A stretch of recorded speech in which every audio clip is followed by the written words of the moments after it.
This is a small MERN app that I made in order to learn about the MERN stack. This is my first time making a small app like this that has tokens and user authentication, as well as user profiles and admin access. It is so for this project I'm using React 19, I'm using React Router v7, I'm using Zustand for global state management, which I really like over Redux. No shade on the Redux, but saying that as a beginner, handling all that boilerplate code was a lot and it was tough. I'm also using Tailwind CSS for styling. I'm also using React Hook Form, React Toastify. So if anything that we add into our cart, that's where we can see the React Toastify. And then I'm also using Swiper. So over here, this is where I'm using Swiper. So right here, this is where I'm using Swiper. And also I'm using Firebase for user authentication. So if I sign in right here with an email, it's going to go to it's gonna sign in with the user state, and if I give a wrong password, it's gonna tell me to give correct password. If you give a correct password, it gives a notification, and then it shows your profile right here, the cart page. So whatever is in the cart, it's going to show it. This is also a private route. For this, I'm using the React International phone number tool, and then we can log out. And this is the admin dashboard. We're going to look at admin sign-in as well in a while. It's a pretty responsive cart, so I can remove it from here, I can clear the cart, I can go back to continue shopping. So it's sort of like a tiny e-commerce store. This is where all of our books are being rendered right now in this swiper. This is a weekly book. This is also pretty dynamic, so we're gonna look at this as well.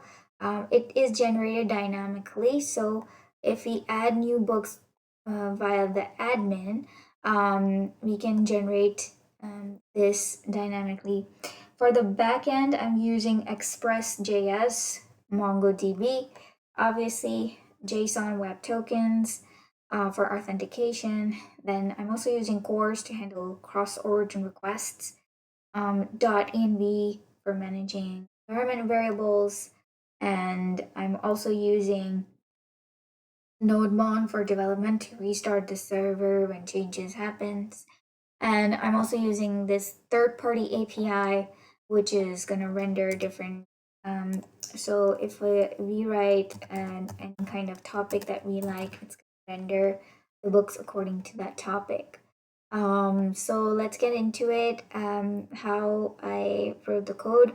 The inspiration is coming from the Freecodecamp's MERN Bookstore application. They're using completely different technologies. They're using Redux and RTK query, but I used Zustand. I used Tailwind for styling.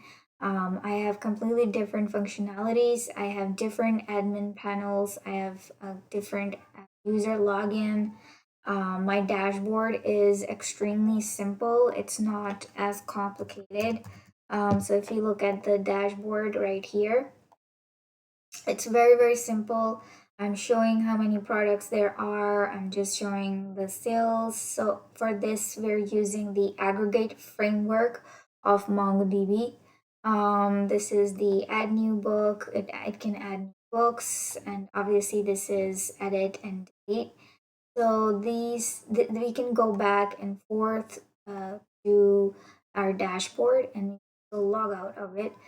For going back and forth, we're using Navlink and global admin state. The whole shebang for the admin setup starts with defining a user model. So we're using Mongoose in order for the Node.js JavaScript runtime environment on the server side to be able to talk to the MongoDB. This user model or schema is going to act like a blueprint. So if you want to generate new users, that's what it's going to use. We're using the pre-save middleware, and front-end lessons really help me understand this code and really help me understand how to set up this middleware right here inside the user model. Other than that, we are also then going to start understanding from the routes. So this is a user route, and it's actually making a post request. So this post request is going to be made on the route API/auth/admin. Even though we're trying to get the user from the database, we're using a post request. And the reason for this is that we're kind of bringing the password from the front end, and it's a lot safer to bring the password this way and as data that is encrypted this way rather than via a URL and GET request, because that would expose sensitive data. After we bring it, we're going to find from the front end, we're going to find the user. And if we find the user, we're going to check for the password. Now, again, this is just a very simple password check, but usually we're supposed to check the encrypted password. Once we have the correct user, we're going to return the token. So I already have set up the token inside a .env file, and I'm now accessing that environment variable via the nodes process module. And this is something that we're gonna send back to our front end. How we make that post request, this is how we're making the post request.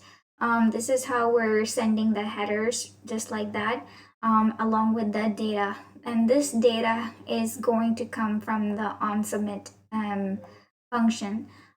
We don't need to explicitly pass the data because we're using the React form here. So on this admin page, we use a React form, and it uses the register method. This register method is going to look at the values of the input elements, and it's going to be handled by the handle submit function. So when we plug the handle submit function inside, when we plug the on submit function inside the handle submit, that is what's going to make right here. That is what's going to make the data submitted to the backend from our front end. So we're gonna make the post request along with the data, and the backend is gonna receive the data. So when we receive the response, we're gonna extract the token from that response. Actually, we're gonna extract the entire response, and then this is where we're extracting the token. If we have the token, then we're gonna log in the admin. And this is the timeout. It's for 1 hour. So the admin is going to log out after 1 hour and navigate to the home page. We're doing it inside the set timeout. And this is the, when we find the token, we're going to log in the admin and log out all of the users. This user is from the Firebase user setup. And then when we log in, we're going to go to the dashboard. So the dashboard is, when we reach the dashboard, this is actually a private dashboard wrapped inside the admin private route. So when we go to this dashboard, we will check if the token is there inside the local storage. If it is, then it's gonna render the dashboard. So the child right here is the dashboard, and that's where it's gonna stop if we have the token. Since the dashboard also has its own children, when we go to the dashboard, we can see the outlet right here. So this is my dashboard. And not only are we gonna see all of the dashboards, bars, and everything, the menu on the side, but also the children. So the benefit of describing the React Routers outlet is that it's gonna render these children when we click on these buttons. So how do we add these routes? This is how we're gonna add these routes. So for example, if we have the ad book, right here, we're going to use the nav link, and we can see the route right here. This is how we're going to describe the route right here. And it's going to render all of these components right here. Another thing to look at is this this API endpoint, which is another API endpoint right here. This is the API endpoint that is definitely going to use the GET request. Even though these are both similar endpoints, they have different HTTP requests. This one is the post request, and this one is the GET request. And we could have different kind of routes. For example, we could have it admin/stats, and we could go here to this controller. When we go to this controller, you can see that this is a GET request, and it's using the aggregate framework. I used extremely simple aggregate stages and methods. For example, I'm just counting the documents inside the order collection. I'm just counting the documents inside the book collection, and these are extremely simple stages. So this is the blog that helped me understand these stages. And the aggregate pipeline, MongoDB aggregation pipeline, and how the model works. Basically, why we're calling it on the model. Model is a way to communicate with the, it's sort of like a wrapper, and it communicates with our MongoDB. So it's gonna look for the lowercase plural version of a collection. So if the model is book, it's gonna look for books, and if the model is order, it's gonna look for orders collection right here. So that is what's showing in the projection. So we're gonna look at how the admin signs in.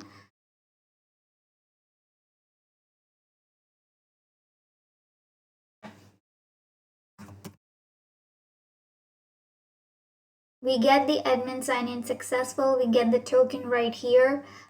This is our dashboard. This is the projections right here. That's the projections component. It's being rendered on the dashboard, and that's the reason why when we look at the router, this is the path. So it's gonna render projections right here. And projections is actually making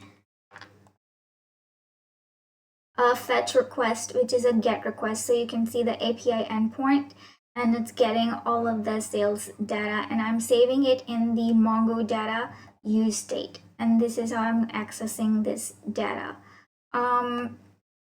Because it's a private route, that's why we're using the token here in the GET request. So this is the adding new book form. This is also a React form. This is how we can edit or delete books. So when we edit books, it's gonna take us to the edit-book path along with the book ID. That's how we can edit the book. So this is being handled by our Zustand store. We have the ability to go to the home page and then come back. So when we log out the admin, it's gonna remove the token from our local storage. The user authentication starts with the Firebase configuration file, which we created on the front end. This is given to us by the Firebase. When we start our project, this is what it gives us. And we make this config file on the front end, and that's the reason why I'm saving the sensitive secrets in .env.local file on the front end, and we have to prefix these keys with VITE, so that's how we can access them on the front end. Then we have the Zustand store. We're gonna bring our auth object in the Zustand store to keep track of the global state, and we're also gonna bring these methods from Firebase. So we need to have a current user global state, and the on-auth state change is gonna keep track of this state. So we will be coming across private routes, and for that we also need to keep track of the global state. So we have this global state right here. And we are going to initialize this inside our app so that Firebase can watch for the global state. And then we have the register user, we have the login user, logout users. So all of this is using the Firebase methods provided by the Firebase. These are the pages that are using these methods. So for login page, we're using login user and sign in with Google, and for register page, we're using register user and sign in with Google. And all of these actually create users in our Firebase. So right here, for example, if somebody signs in with Google, it's gonna create a user here in the Firebase dashboard. And then if somebody has to set up their email, then this is how it shows on the Firebase. So these are the pages. And then speaking of the routes, we have actually two private routes. The first one is the orders page. It shows the user's orders. So if we go take a look at this route, here we can see that we need the current user from our store. So that's the reason why we need the global store to be monitored by Firebase. And when we bring the user, we kind of access the email from the user object, and then we call the get orders by email. So I have this Zustand store for the to control all of the order functioning. Um, I'm just gonna open it up here. So let's take a look at the routes first. We have two routes or API endpoint, the create order, and then obviously for the email route, it's going to be a dynamic route so that we can extract the email from here. If we then take a look at the controllers, so these are the two controllers we have here for the post order. We're gonna grab all of this data and use object destructuring from the request body to grab all of this. Then we have a guard clause right here that can throw an error if any of this is missing. So these are kind of required in order to post an order. And then we have this new order. So we're calling the model here and placing the new order inside the model. And then we're saving it to our MongoDB by calling this Mongoose's save method. And then we're sending the data of the new order back to our front end. Then we also have a get order by email. So this is the method that checks all of the orders and then it also sorts them. So we're gonna call the find method on the order model. Again, if we don't find the orders, then so of course if the array's length is 0, then we can throw this error. So this is the controllers for our order, the part that we make the orders and get the orders from email. This is the order page, so I'm going to show the front end as well of this page. So that was one private route. The other private route is the checkout page. The checkout page is gonna use the current user. It's also going to use the post order like we just saw in the controller in our Zustand store. Over here, I'm just bringing in the cart items from the cart store. I also have the cart store. And we're using a reduce JavaScript method in order to calculate all of the cart item prices and then fixing them to 2 decimal points and then saving it in the cart totals variable. So if we have the current user, then we will access their email right here, and then we can submit our order. So we can post our order. right here. And then I'm also clearing the cart, and I'm also navigating to the orders page once we submit our order. So these are the two private routes that are important. So we already saw the login page, the register page we already also saw.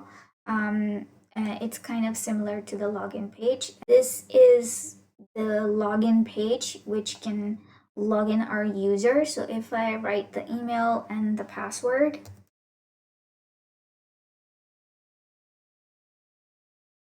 it's going to say login successful, and it's going to show this image in the navbar. And this is also one of the reasons why we need the global state. If I add something to my cart, I can go to the cart page, and I can go to the checkout page as well. But if I sign out, you don't see the checkout page. So obviously you can't see the drop down menu, but then you don't see the checkout page if you don't have the you just see the cart, you don't see the checkout page. The cart is also pretty dynamic, and we will be talking about that soon. So that is how we are maintaining the global state. The book collection starts by defining the schema in Mongoose. So we have all of our required fields right here. We also have the timestamps. Timestamps is really important because I'm using it in order to get the weekly book. To get the weekly book, this is what the backend API looks like. It's going to grab the weekly book. We're going to go behind 7 days. One thing that I learned about the set date, this is the only way to call set date. We need to call it on the date object. If I called it on new date dot get date, it would throw an error. So we're gonna go behind 7 date, and this is where we're gonna use the timestamp. So we're going inside the books collection, and we're finding this timestamp. We're saying bring me the book that is greater than the current date minus 7. So it's gonna get the newest weekly book, and then it's gonna sort, and then it's gonna limit the newest weekly book. We need to kind of attach them together like this, otherwise they don't work. If I save the weekly book and then I call these methods on weekly book, it throws an error. Anyhow, these are our book routes, and if we can see, there's a middleware right here, and if we go toward the middleware, it's going to bring the headers from the front end. So our front end is going to create these headers. How it's going to create these headers? Right here. This is the function that's going to create the headers. If we have the token, this is the header it's going to create, and we're attaching it with the help of the get method. This get method is from the Zustand, so it's gonna actually invoke this function, and then it's gonna first it's gonna get this state, then it's gonna invoke the state, and it's gonna spread this state all over the headers object. And then this API is going to split it. In order to understand how it does this, this is how I did it. I made the headers, and then I kind of call the authorization property like this. I use the bracket notation to access it, and then I split it, and this is where the output is gonna show. So if I want to access the token, I will call the index number 1 in order to access the token. The split is going to make this value turn into this array. And that's how I understood what was going on over here. And this is how it's gonna verify and give us the response. And then we're also calling the next. So by next, it means we're going toward these endpoints, these controllers. So if you were to look at these controllers, so for the create book controller, over here is my create book controller. I am gonna create this book. So I need to make, so we have this guard clause right here. We need to make sure that all of this is available. before we add the book object, which is coming from the request body from the front end. So this is what the front end looks like. This is the data. Here is our, it's a controlled data. So all of this is being controlled by the React hook form. That's how we're about to submit it. One thing that I'm using here is the third-party API. So it's called the image BB. What it does is I am able to upload the files from my server, and then it's gonna upload it to the API and give me the URL so that I can then render these books like this very easily. So I was using Multer and Cloudinary, but it did not work out for me and I was stuck on it for days. Then one day I just found this solution and it took me less than 5 minutes to just plug everything in. So really, learning to code on your own can be this can bring about these kind of challenges. Then we will add the new book inside the create book function from our bookstore. Right here, create book function. So our front end is going to call this and create the new book. This is how I'm adding the image. And then when we have already added the create book, we're going to make a post request to our backend API. At the backend, we're going to create this book and then we're going to save this book. So we need the model to create the new book instance and then save it to MongoDB. And then I'll obviously send the success message to our front end so that we can render the book on the front end as well. So this is a little bit about the book model and how we have set up all of these routes. So I wanted to talk a little bit about this search bar right here, where you can see your favorite, you can search for books on your favorite topics. This is a third-party API that I integrated, and it renders these books into 2 columns like this. So how it works is there was a CORS issue making requests to this API. So I created this proxy, sort of like a proxy server to make requests on our behalf. Here we're using Node's fetch module to make the request on our behalf. So over here we're using it like this. So on the behalf of the front end, this is what's gonna make the request. So backend, our backend is gonna contact the backend of Open Library API. So when backend and backend were talking to each other, there was no CORS issue, and our front end can then easily talk to the backend that we created. So how it's gonna work is we're gonna use fetch book. This is obviously a Zustand store on the front end. This is the search book component. So it's handling the search and it's calling the fetch books from the Zustand store. It's calling the books, it's calling the loading state, error state, and the fetch books global state from the Zustand store. The fetch books is then so it's gonna make this it's just gonna call this fetch books function. The fetch book function is gonna make the fetch get request to this API endpoint. It's going to then take the topic and attach it to this Open Library API, and then our proxy server is then going to communicate with the API and then take the topic from here as well.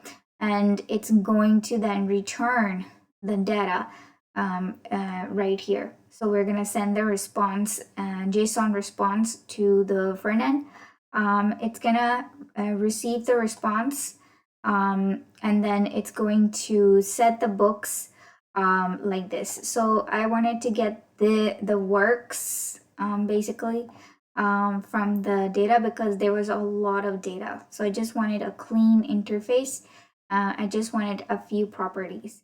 So when I got the search books, I started to render them. So I saved them in the global state right here in the Zustand store, and I was able to then bring it here and then render it here, and dynamically.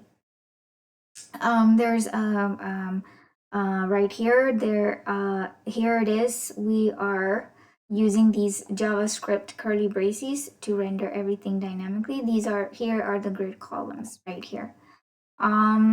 Then I also wanted to talk a little bit about the search bar right here in the nav bar. It corresponds to the search categories that we have in our database. So these are the only categories that it can search right now. These are the categories right now that we have in our database, in the MongoDB database. So if we search for fiction, it's gonna show us the books on fiction that we have. For example, like this, then it's gonna go to this component and render our book, just like that. This is how the navbar search works. Basically, I have a use state right here. I describe the query right here, and the filtered books right here. So what it's going to do is, if we have the query, this is the handle search method. It's going to bring the e.target value and set the value into set query. And then it's going to filter all of the book data as well right here in the handle search. Once we set the filtered books here, we're gonna see if there was a query. If there was a query, then we're gonna conditionally render the div that acts as a drop down. So that was a little bit about the search bar right here and the third-party API right here.